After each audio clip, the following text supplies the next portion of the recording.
போது சேப்பாக்கம் மைதானத்தில் கால் வைக்க இந்தியர்களுக்கு அனுமதி கிடையாதா? இன்று உலகையே திரும்பி பார்க்க வைக்கும் சிஎஸ்கேவின் சேப்பாக்கம் மைதானம் பிரிட்டிஷ் கையில் இருந்த வரலாறு உங்களுக்கு தெரியுமா? 40 வருடங்கள் இங்கிலாந்து கையில் இருந்த அந்த மைதானத்தில் தடம் பதிக்க வா 2 பேரும் மோதி பார்ப்போம் என களம் இறங்கிய புஜ்ஜி பாபு நாயுடு யார் என தெரியுமா?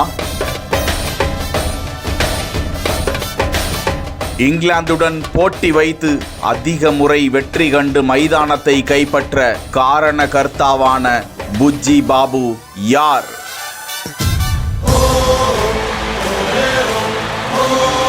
சேப்பாக்கம் மைதானம் கடந்து வந்த வரலாறு.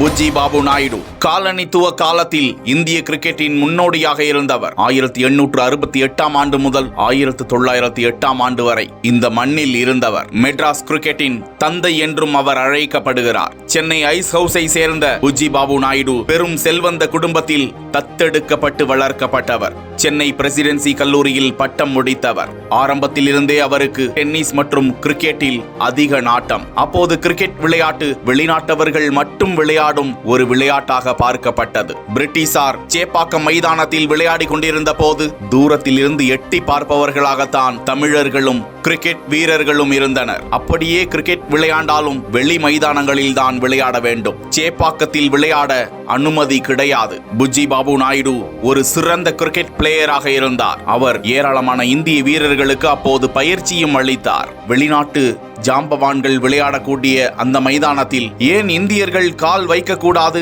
ஏன் அவர்களோடு போட்டியிடக்கூடாது என கோபம் அடைந்த நாயுடு மெட்ராஸ் யுனைடெட் கிரிக்கெட் கிளப்பை உருவாக்கினார். 1888 ஆண்டு எஸ்பிளனேட் அருகே ஒரு பகுதியை தேர்வு செய்து மைதானத்தை உருவாக்கி 6 ஆடுகளங்களை தயார் செய்தார். மெட்ராஸ் கிரிக்கெட் வரலாற்றின் முக்கிய அடையாளமாக அது மாறியது. கிளப்பின் மைதானம் உள்ளூர் மக்கள் விளையாடுவதற்கு, இந்தியர்கள் விளையாடுவதற்கு, பயிற்சி மேற்கொள்வதற்கு ஒரு தளமாக அமைந்தது. ஏராளமான இந்திய வீரர்களுக்கு புஜ்ஜி பாபு நாயுடு பயிற்சியும் அளித்தார். அவர்களுக்கு தேவையான உடைகள் மற்றும் உபகரணங்களையும் வழங்கினார். புஜ்ஜி பாபு நாயுடுவின் கனவு எல்லாம் ஆங்கிலேயர்களை எதிர்த்து விளையாட வேண்டும். அந்த ஆட்டம் முதலில் 1908 ஆண்டு நடந்தது. ஆம், அப்போது அவர் உயிரோடு இல்லை. அவர் பயிற்சி அளித்திருந்த ஏராளமான வீரர்கள் அவரது கனவை நிறைவேற்றினார்கள். 1915 முதல் 1952 ஆண்டு வரை சேப்பாக்கம் மைதானத்தில் தடம் பதித்து முதலாக பொங்கல் போட்டி என்ற பெயரில் டெஸ்ட் கிரிக்கெட் அறிமுகம் செய்யப்பட்டு ஏராளமான போட்டிகளில் இந்தியர்கள் வென்றனர். 1930களில் ரஞ்சி டிராபி போட்டி தொடங்கும் வரை மெட்ராஸ் பிரசிடென்சி மிகப்பெரிய வல்லமையாக மாறியது. சேப்பாக்கம் மைதானத்தில் கால் தடம் பதித்தாகிவிட்டது. இப்படியாக தொடர்ந்து 1950 ஆண்டு வரை 15க்கும் மேற்பட்ட முறை இந்தியா வென்றிருக்கிறது. இங்கிலாந்து 8 முறை மட்டுமே வென்றுள்ளதாம். சேப்பாக்கம் மைதானத்தின் முதல் மைல்கல் புஜ்ஜி பாபு நாயுடு என்றால் அது மிகையாகாது.